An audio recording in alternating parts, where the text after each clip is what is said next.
Me siento muy contento de estar el día de hoy aquí en esta importante reunión, donde veo aquí en la lista de asistentes a conocidos, decanos, decanas de varias universidades.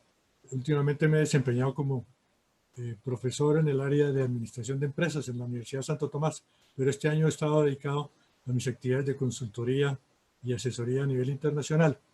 Y sin más preámbulos, porque creo que el tiempo ya está un poquito limitado por la hora en que empezamos, voy a tratar de presentar mis principales avances en estos temas educativos en el área de la administración de empresas y dejar un tiempito para que hagamos una especie de interacción con el auditorio, que en ese momento espero esté ya más concurrido.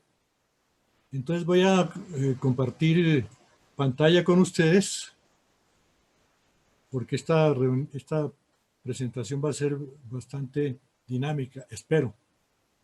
Entonces, ¿se está viendo la pantalla ya? Les pregunto. ¿Sí? Sí, señor, ya la estamos viendo. Bueno, entonces la intervención del día de hoy gira alrededor del tema avances educativos y habilidades blandas que se destacan actualmente en la creación y el fortalecimiento de empresas. Voy a referirme a ajustes en modelos de negocios, tema de creatividad e innovación, storytelling e inteligencia emocional. Los puntos a abarcar o cubrir en esta presentación son principalmente los siguientes. ¿Cuál es el panorama inicialmente que se presenta en el desarrollo empresarial en la actualidad hacia la creación y el fortalecimiento de empresas en esta situación de emergencia del COVID y también por siempre? De acuerdo a ese panorama, algunas sugerencias que comparto sobre cómo enfrentar estos retos por medio de estrategias educativas de apoyo en la formación empresarial. Algunas referencias a las habilidades blandas que se destacan en 2020. Comentarios alrededor de un recorrido por el modelo de negocios actualizado que practico con estrategias modernas y sus etapas en referencia a la formación y creación de empresas y fortalecimiento de empresas en funcionamiento. Sobre estos puntos, estos 6 puntos, girará mi presentación. El primer elemento que les quiero referir es el que se relaciona con el panorama que veo yo que se enfrenta actualmente en el desarrollo empresarial, en la creación y fortalecimiento de empresas. Con relación a muchos eventos que hemos participado en este año a nivel internacional y nacional, vemos que se distinguen 3 horizontes que se presentan en y después de la crisis. En razón del tiempo voy a referirme en forma general, les va a quedar esta presentación disponible para ustedes. Pero vemos que lo que se llamaba el before de la situación actual, a corto plazo mostraba que se desarrollaban más soluciones informáticas y de enseñanza virtual, empresas de insumos de limpieza y salud, transportes domiciliarios, e-commerce. Después en el now ya se empiezan a ver las actividades de turismo, transporte aéreo, eventos, mercadeo, publicidad, fortalecimiento de empresas existentes y el beyond, lo que se espera hacia el futuro cuando sea post pandemia, todo lo que se pueda crear y fortalecer como proyección del corto y mediano plazo. Estos horizontes nos muestran que hay varios impactos en desarrollo empresarial y comportamiento del mercado por esta emergencia. Hay nuevos comportamientos del consumidor en compras, gastos, gestión de personal. Hay sectores empresariales con nuevas amenazas y oportunidades que los analizamos en una matriz de evaluación de factores externos. Empresas con nuevas demandas a corto, mediano y largo plazo. Y definitivamente un cambio en la estructura y comportamiento del mercado, que en otras presentaciones que he hecho, coloco como centro de la actividad el término resiliencia, que en esta oportunidad no me voy a referir tan al detalle, pero que se entiende como esa adaptación a estas circunstancias que se debe dar y el cómo sobrepasar las amenazas que van surgiendo con oportunidades que van creciendo, que se espera crezcan, o también las debilidades con las fortalezas que podemos colocar. De acuerdo con el periódico Financial Times que veíamos junio del 2020, las compañías que frente a esta crisis se van desarrollando con mayor fuerza son las grandes empresas de información en tecnología, las del sector de consumo discrecional, lógicamente las de salud y las de comunicación y otras que tienen menor nivel de desarrollo con el panorama que les presenté previamente. Entonces, de mis amigos de E. Young, o sea, Ernst Young, en Costa Rica, especialmente Mario Morales y sus amigos con todas las experiencias que desarrollan, resumen también ese cuadro, esa información periodística anterior con las 20 empresas con mejor desempeño en esta pandemia. Definitivamente se ve que el crecimiento de capitalización de mercado, empresas como Amazon, Microsoft, Apple, Tesla, son las que más se destacan, con sede de las 4 primeras en Estados Unidos, pero también vemos de China, de Canadá, de Alemania. Definitivamente hay unas que han surgido más en estas circunstancias. Entonces, tenemos esos retos y por medio de estrategias educativas de apoyo, ¿cómo podemos colaborar en la formación empresarial para afrontarlas? Afrontar esos retos. Entonces, recordamos aquí las habilidades blandas que se destacan en 2020. ¿Qué son habilidades blandas?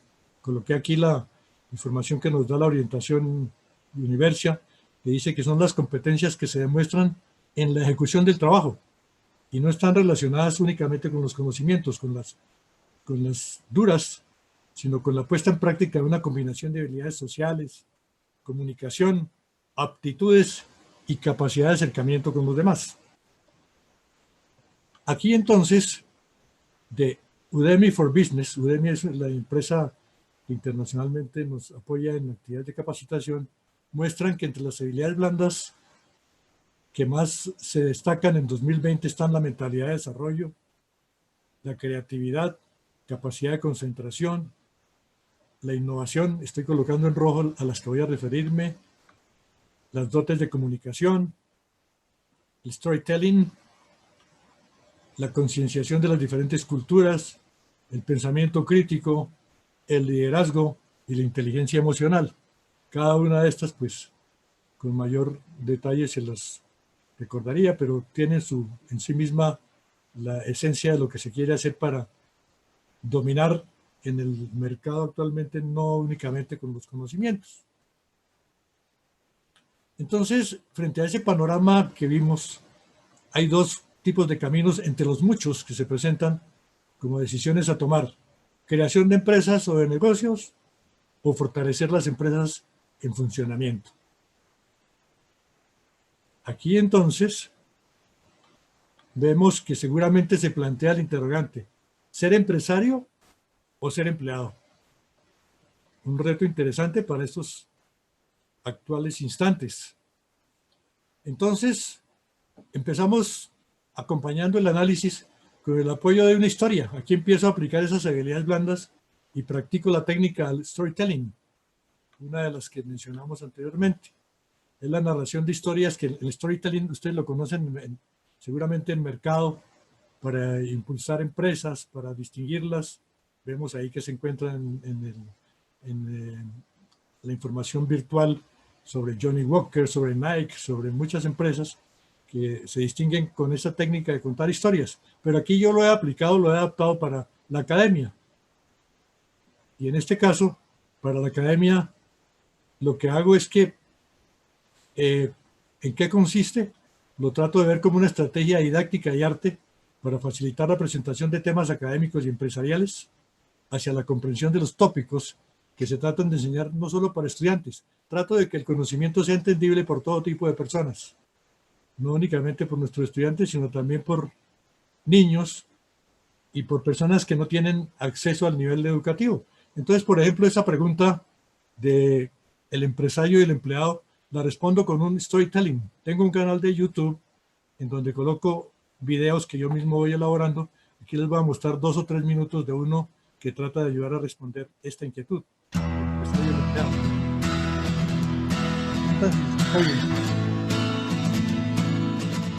Anita y Jorge son amigos desde hace años.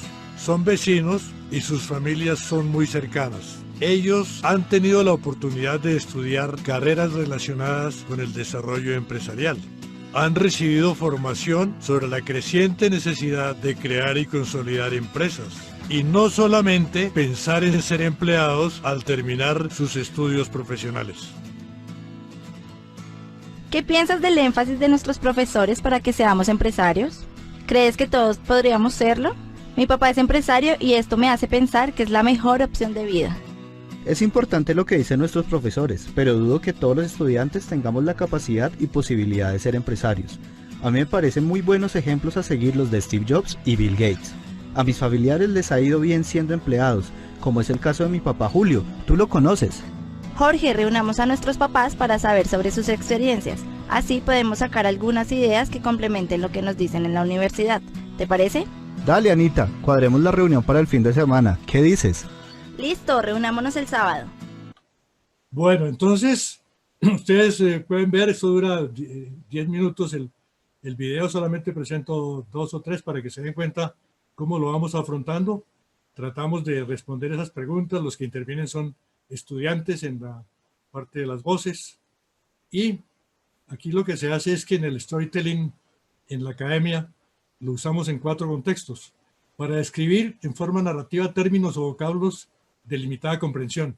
Por ejemplo, el pensamiento sistémico y el enfoque holístico. Muchos preguntan, ¿y eso con qué se come? Realmente aquí, a través de una historia, se puede diferenciar creatividad e innovación. Tengo sobre la ley de rendimientos decrecientes. Escribí un texto de tipo narrativo sobre estos elementos para ir mostrando cómo por simple narración pueden entenderse estos conceptos. O podemos tomar un problema, un tema básico, como el caso este que tenemos del empresario y del empleado. Entender el diagnóstico empresarial, la educación y los valores, la innovación en varios momentos de la vida, el concepto de resiliencia.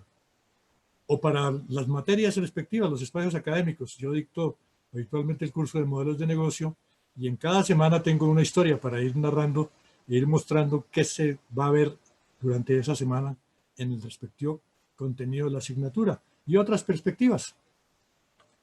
Entonces la motivación que surge aquí es el comunicar conocimientos y experiencias, el storytelling, un deseo esencial que ha acompañado permanentemente, me ha acompañado en la docencia y la investigación.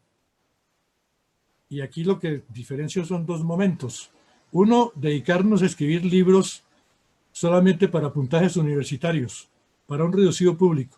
Yo he practicado y practico ese criterio.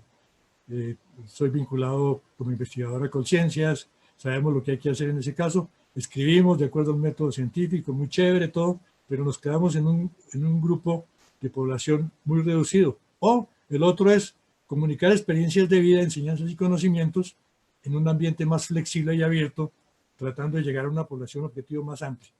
Ese es el que estoy privilegiando en la actualidad y en el que estoy trabajando simultáneamente al otro, sin descuidar. No quiero menospreciar ninguno de los 2 senderos, pero es interesante abrirse caminos de innovación por este lado, para apoyar la formación.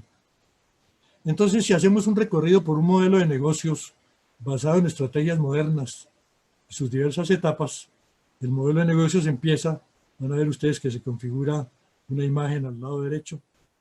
Primero saber cuáles son los contenidos de un modelo de negocios, planteamos ideas creativas, nos apoyamos ahora en el design thinking, vamos con un proceso de priorización después de que definimos las ideas creativas.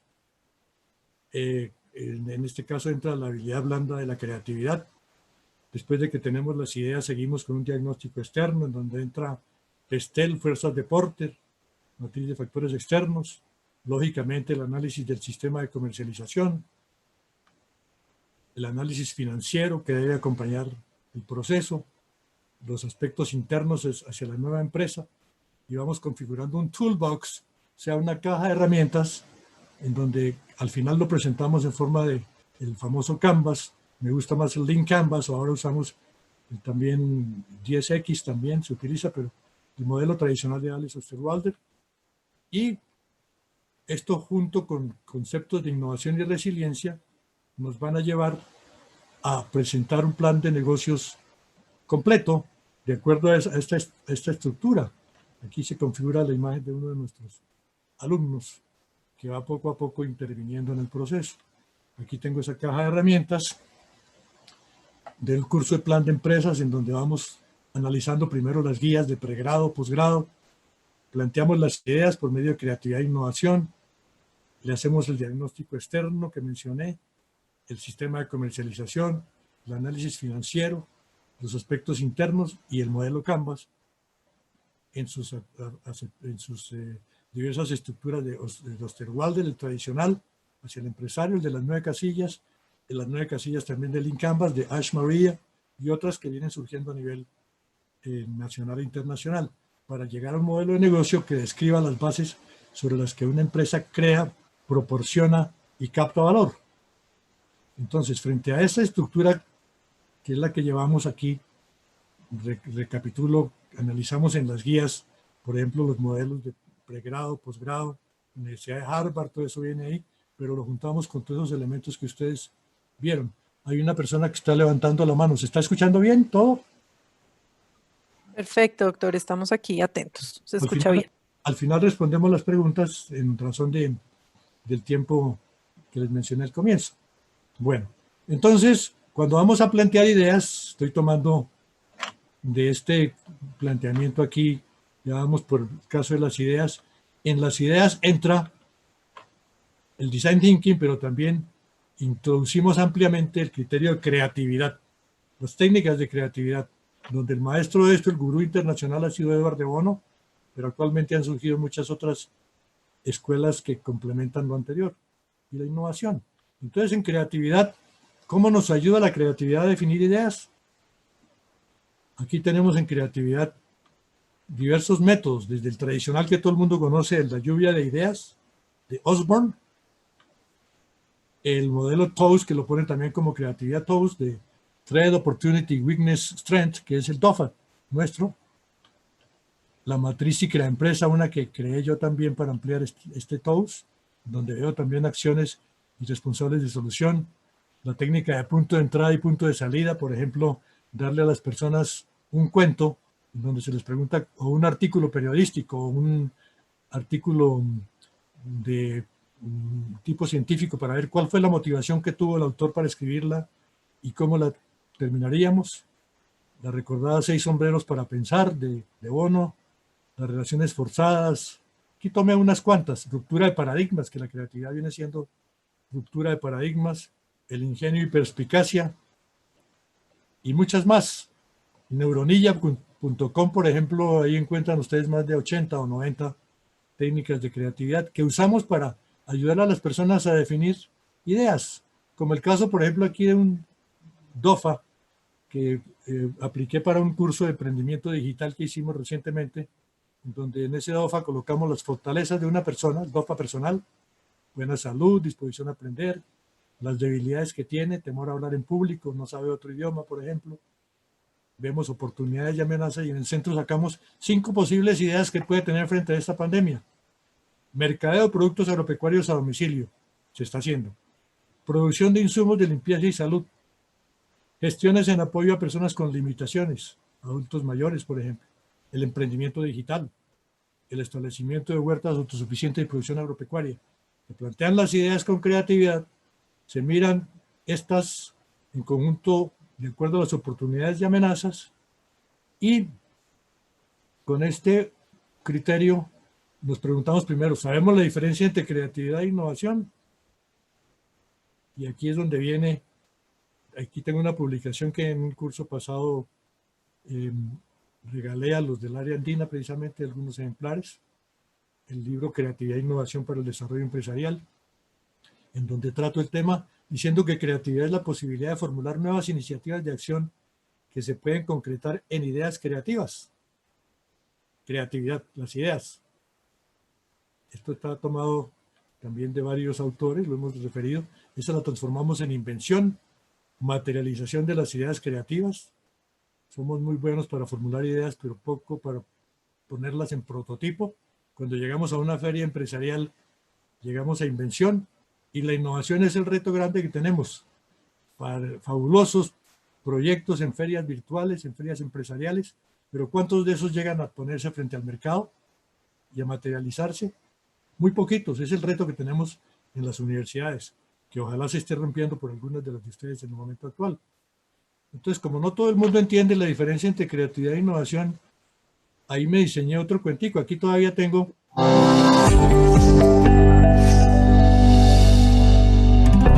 Tomás. Vamos a ver 3 minutos.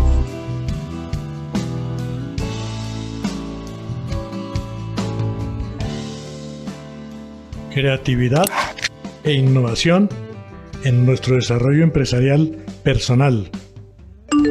Alguna vez escuchaba por la radio una de esas historias de motivación y, aunque confieso no me agradan del todo, me topé con una frase que enseguida retumbó en mi mente. Era de un escritor francés, si mal no recuerdo, André Gide, quien decía que el hombre no puede descubrir nuevos océanos a menos que tenga el coraje de perder de vista la costa. Y claramente conecté mis pensamientos con el campo empresarial. Recordé enseguida una historia de creatividad e innovación relacionada con 2 amigos universitarios, Daniel y Catalina, quienes acababan de terminar su participación en una feria empresarial a la que fueron invitados por un profesor de la universidad. En ella presentaron un modelo de negocio para la creación de empresa, en el que trabajaron durante 3 meses para modelar la propuesta. Algunas semanas después, ya en un nuevo módulo del curso y con la tranquilidad de haber cumplido este reto académico, por su mente pasaban los días de arduo trabajo para culminar el proyecto y se cuestionaban sobre lo que sigue para ver su idea transformada en una promisoria empresa real. Catalina le pregunta a Daniel acerca de aspectos relacionados con este tema. Ahora sí te quedó clara la diferencia entre creatividad e innovación que nos decía nuestro profesor en clase. Quien le recuerda la forma en que su profesor les explicaba. ¿Te acuerdas, Cata, que el profe nos decía? La creatividad se refiere a la posibilidad de formular nuevas iniciativas de acción que puedan concretar en ideas creativas, y la innovación es el paso del pensamiento a la ejecución, transformando esas ideas creativas en realizaciones materiales que se pueden ver frente al mercado y el mercadeo. Bueno, aquí interrumpo, lo pueden ver ustedes en el canal, pero más o menos lo que se quiere es que al presentar una historia sobre el tema, los estudiantes entienden claramente los puntos, o por lo menos tienen bases para discutirlo. Me ha dado muy buenos resultados. Estos videos son muy visitados y son muy observados y tienen comentarios. Como en todo hay comentarios positivos, algunos también de mejoramiento, pero todos estamos en la vida para seguir mejorando. Entonces ya luego vemos, por ejemplo, en el modelo de negocios, la idea empresarial como sistema. Una idea empresarial es mucho mejor verla en esa condición, para lo cual debe hacerse una base de diagnóstico estratégico externo, entender lo que es pensamiento sistémico y enfoque holístico. Este es un video que tengo más de 43,000 visitas ya, según se puede observar, el modelo de diagnóstico externo, el PESTER, etcétera. Entonces, con esta información y el análisis Porter, el análisis MEFE, esas ideas que van surgiendo previamente se van analizando. La terminación del cuento anterior de creatividad e innovación consiste en que los alumnos se dan cuenta de que hacen muy buenos proyectos, los plantean en las ferias, pero de ahí que sigue, pues hay que tratar de meterse en lo que es la concreción de esa actividad. Aquí, por ejemplo, este es uno de diagnóstico empresarial, que vamos a recordar. Este no tiene palabras, no es narrado por mí, pero les muestra lo que es un diagnóstico. Fíjense lo que es aquí, creatividad por analogía.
Entonces la forma de explicar un diagnóstico así sencillito, sin tanto misterio, para que las personas entiendan que no es simplemente problemas, que es lo que normalmente contesta la gente. Luego explicamos qué es un sistema. En aras del tiempo no les muestro del pensamiento sistémico, pero el sistema, por ejemplo, para una empresa de servicios basada en emprendimiento digital, me baso en el esquema que lo adapté de la formación agropecuaria, el esquemas productivos, entradas, procesos, salidas, en donde va uno diferenciando los aspectos físicos que se necesitan para una empresa de servicios, oficina, instalaciones, muebles, los humanos, los económicos, los tecnológicos, ambientales, legales, y aquí una línea imaginaria que nos diferencia del aspecto externo para ir mirando los organismos que nos apoyan para llevar adelante todos los pasos desde la idea, lista de equipos y materiales, presupuesto, proyecto y ejecución para llevar adelante una inquietud, por ejemplo, de una empresa de servicios. Vistos cada uno de los puntos del sistema, podemos entrar a mirar en el enfoque holístico y en un enfoque sistémico en qué puntos debemos enfatizar, dándole énfasis a nuestra parte administrativa. Por ejemplo, lo uso en una empresa de servicios, puede ser una universidad, un colegio, una empresa de servicios con los materiales que ofrece, investigaciones, su producto final que ofrece, aquí los recursos humanos, físicos, económicos, nuestros administrativos, los ambientales y los externos. Todo eso colocado para hacer diferencia entre lo que se entiende por pensamiento sistémico y enfoque holístico. Entonces, una vez vemos esto, ya vimos creatividad, y visto el sistema nos queda muy fácil estudiar la innovación. La innovación la vemos desde los manuales de Frascati, Oslo, Canberra, desde el comienzo, pero también de innovación por proceso, por producto, por servicio. Conocido el sistema ya sabemos dónde aplicarla. Y puede ser incremental, solo variación, o radical, que es el breakthrough, o disruptiva cuando cambia ya los hábitos de las personas. Entonces vemos diferentes metodologías de innovación, la innovación en mercadotecnia que tienen el manual de Oslo, que actualmente cobra fuerza con segmentos, innovaciones logísticas, todo lo que tiene que ver con mapas de empatía, innovaciones organizacionales, también manual de Oslo, la tecnológica, la social. Entonces, esto lo aplicamos en ese contexto de la idea que se haya definido y lo vamos observando y pueden ir mirando las personas la diferencia entre creatividad e innovación como otra de las innovación de las habilidades blandas que hemos venido considerando. Hasta ahora hemos visto storytelling, creatividad e innovación. Y concluyo ya con la parte del fortalecimiento empresarial. Le he dedicado mucho tiempo a trabajar sobre el fortalecimiento empresarial, que es mejoramiento de empresas ya constituidas, para lo cual diseñé una metodología con planeación estratégica, calidad total, ahora resiliencia y programación. La lancé en Cartagena ahorita en junio en un congreso que organizó la Cámara de Comercio de Cartagena. Lo llamo la metodología Caribe. Sea creatividad aplicada a través de la resiliencia y la innovación en las bases estratégicas de la empresa. Le añadí resiliencia en el momento actual. Desde 1992 lo vengo haciendo y hay más de 5.000 casos en América Latina en los que hemos trabajado, más del caso agropecuario, que consiste en lo siguiente. En el método Caribe, analizamos la empresa como sistema, la empresa ya constituida, le hacemos un diagnóstico estratégico que ya entendemos completamente, en DOFA o si crea empresa nos basamos, priorizamos debilidades, identificamos aquí, incluimos técnicas de calidad total. En el caso de Japón, entonces aprendimos un poco de estas técnicas, desde la sencilla, la espina de pescado, causa-efecto, el diagrama cómo, vamos buscando las causas, programamos la ejecución de soluciones a esas debilidades, aplicamos siempre creatividad e innovación, elaboramos y presentamos una propuesta de mejoramiento integral para la empresa y se llega a un fortalecimiento empresarial inteligente.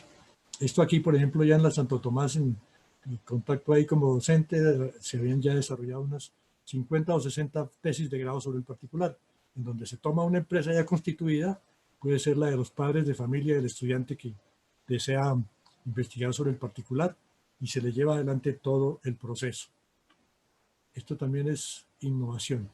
Concluyo con la parte de inteligencia emocional, que es otra de las habilidades blandas que le dan énfasis en la actualidad. En el caso de la relación estudiante-docente, yo fui director de acompañamiento, líder de acompañamiento estudiantil en la Santo Tomás. Obtuve ahí el premio de excelencia Tomasina en el 2017 con estos enfoques para acompañamiento al estudiante, donde acompañamos al estudiante no solamente como un número, como una persona, como una cifra, sino como alguien que tiene inteligencia y que va más allá del coeficiente intelectual, que es lo que se basa la inteligencia emocional. El famoso Daniel Goleman, en sus textos, este es uno de los últimos, de inteligencia emocional en la empresa, se refiere a la capacidad de reconocer nuestros propios sentimientos y los ajenos, de motivarnos y manejar bien las emociones. Actitudes complementarias distintas simplemente de la parte del conocimiento o de la parte del cociente o coeficiente intelectual. Muchas personas de gran preparación intelectual, pero faltas de inteligencia emocional, dice Goleman, terminan trabajando a las órdenes de personas que tienen un CI menor, pero mayor inteligencia emocional. Entonces vimos experiencias aquí, casos que demuestran distintas maneras de ser inteligentes y la importancia de la inteligencia emocional como prioridad faltante, lo cual implica el conocimiento de uno mismo, la autorregulación, la motivación, la empatía, las habilidades sociales. Por ejemplo, en el caso de los estudiantes, para analizar la inteligencia emocional, en el caso del programa académico, basado en estudiantes, por ejemplo, hay estos criterios. Un estudiante, y esto lo mencionaba Goleman, dice, en la facultad tuve el promedio más bajo en cuanto a calificaciones acumulativas, pero cuando me incorporé a la empresa, fui el primero de mi clase. Todo dependía de cómo te manejaras y de tu relación con los demás, el trabajo en equipo, el liderazgo, y descubrí que eso es lo que vale en el mundo laboral, una manera distinta de ser inteligente. Entonces, en las visitas que hice a mis estudiantes practicantes, observaba que eso se aplicaba. Elaboré esta causa-efecto aquí, un por qué o espina de pescado para mostrar en una mirada hacia los estudiantes qué es lo que se debe observar. El mejor promedio de un estudiante no es siempre el mayor en saber pro. Lo veía yo ahí, en varios programas académicos. Tenía 4,7, 4,8 un alumno, pero el que iba más tranquilo al examen, con menor promedio, con mayor habilidad, sacaba mejores promedios. Eso lo comprobé. Las percepciones similares en los empleos. Entonces me destacaban en las visitas a empresas que las habilidades blandas son muy importantes. ¿Cómo nos cae bien ese estudiante? Me decían en IBM, por ejemplo, porque aquí llegó y se interrelacionó con toda la gente, empezó a organizarse, sabe expresar, tiene una capacidad de comunicación o la aptitud emocional de que podamos autoconocernos, aplicar la empatía o el fortalecimiento personal, observando el mayor logro de autonomía personal. Entonces, en los procesos de desarrollo estudiantil en las universidades, para la permanencia de los estudiantes, qué importante es aplicar estos criterios de inteligencia emocional. Y si se lo aplicamos a los profesores, a los docentes, entonces uno de los docentes que miren más allá del CI, del cociente intelectual y las tendencias tradicionales, que se miren aptitudes adicionales a la inteligencia académica.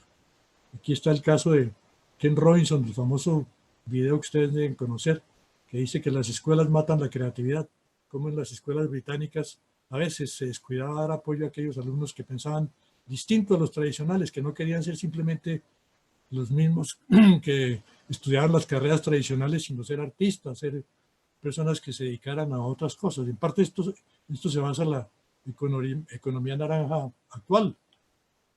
En otro caso es la gran preparación académica, pero poco emocional. Aquí se habla, por ejemplo, de Ortega y Gasset, hablaba de los bárbaros especializados. Una persona con títulos y títulos y títulos, pero que no es capaz de relacionarse con la gente. Pierde el concepto de la complejidad y no tiene esa interrelación. Entonces uno mira aquí, en el caso de los profesores, mirar más allá del coeficiente intelectual, la espina de pescado. Hay gran preparación académica, pero poca emocional. Aquí hay casos, Goleman habla del pelmazo de la computadora, el que sabe mucho de la computadora y de sistemas, pero no es capaz de reunirse y hablar con la gente. Los bárbaros especializados que ya les mencioné. el por qué no se ponen notas de 5 sobre 5 en las universidades. Se dice que es solo para el autor del libro. En la evaluación tradicional se cree que es mejor docente si pierden muchos estudiantes. Esos son criterios que vine observando. Yo fui decano en tres universidades, en la Nacional, en la Salle, en la Administración Agropecuaria, y también en Sanitas. Entonces veía estos casos. ¿Por qué no? Lo sufrí en carne propia cuando fui a Estados Unidos siendo un gran alumno en la Nacional, con un promedio de 4 sobre 5, porque en matemáticas simplemente en ingeniería no le ponen a uno más de 3,5 en calificación y creen que eso es lo máximo. Pero llega uno a competir allá con los gringos y con personas de otras nacionalidades y ve que ellos sí reciben la A, tienen promedios diferentes, entonces uno observa por qué esto no varía y por qué a veces ACOF se pregunta, no corremos el riesgo de eliminar las notas. Claro que eso ya es creatividad máxima porque no tendríamos certificados para presentar en otros lados, pero es un punto interesante el arte de resolver problemas. Inteligencia emocional. Concluyo aquí, pues me fui hasta las 9, me gasté mis 45 minutos, pero diciéndoles que aquí están mis coordenadas, mi dirección hhmurciac@gmail.com. Tengo un blog, Innovación y Creatividad, que tiene muchas visitas de varios países, de 65 países. Ahí encuentran muchos de estos criterios. Tengo un canal en YouTube también, que ustedes vieron ejemplos de cómo aplico videos. Y tengo libros sobre el tema de investigación y escritura narrativa. Entonces concluyo diciéndoles a los organizadores, vamos a realizar